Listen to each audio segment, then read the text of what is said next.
பேதுருவும் யோவானும் ஜெப வேலையாகி 9ஆம் மணி நேரத்துல தேவ ஆலயத்துக்கு போறாங்க. இப்ப பேதுரு யோவானும் ஒரு நேரம் ஜெபத்துக்குன்னு ஒரு நேரம் இருக்குது. அந்த நேரத்துக்கு என்ன பண்றாங்க? கரெக்டா போயிடறாங்க. நம்மளும் எத்தனை மணி நேரத்துல பெயரை வச்சிருக்கோம்? 9ஆம் மணி நேரத்துல தான் வச்சிருக்கோம். ஆனா நம்ம எத்தனை மணி நேரத்துக்கு வரோம்? 9:45 வரோம். ஆனா பேதுரு யோவானும் கரெக்டா அந்த நேரத்துக்கு என்ன பண்ணிருக்காங்க? ஜெபம் பண்றதுக்கு ஆலயத்துக்கு சென்றிருக்காங்க. பாருங்க, கொர்நேலி கிட்ட எத்தனை மணி நேரத்துல பேசுறாங்க? 9ஆம் மணி நேரத்துல. பேதுரு யோவான் கிட்ட எத்தனை மணி நேரத்துல ஜெபத்துக்கு போறாங்க? 9ஆம். அப்ப அந்த நாட்கள்ல அந்த 9ஆம் மணி நேரங்கிறது ஒரு ஜெப நேரமா அவங்க என்ன பண்ணிட்டு இருக்காங்க?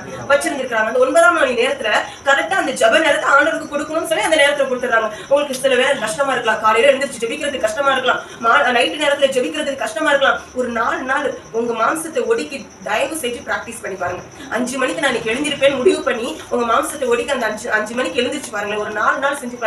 5வது நாள் உங்க மாம்சம் ஈஸியா கீழ்படுத்திடும். உங்களுக்கு 5வது நாள் நீங்களே எழுந்திருச்சு அழகா ஜெபம் பண்ண ஆரம்பிச்சிருவீங்க.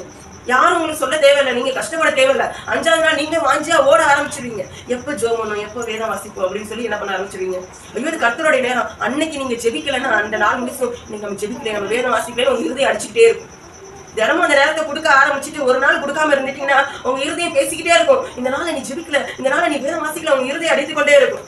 நீங்க ஜெபத்துல எப்படி இருக்கிறவர்களா இருக்கணும்? வாஞ்சி உள்ளவர்களா இருக்கணும். ஹல்லேலூயா.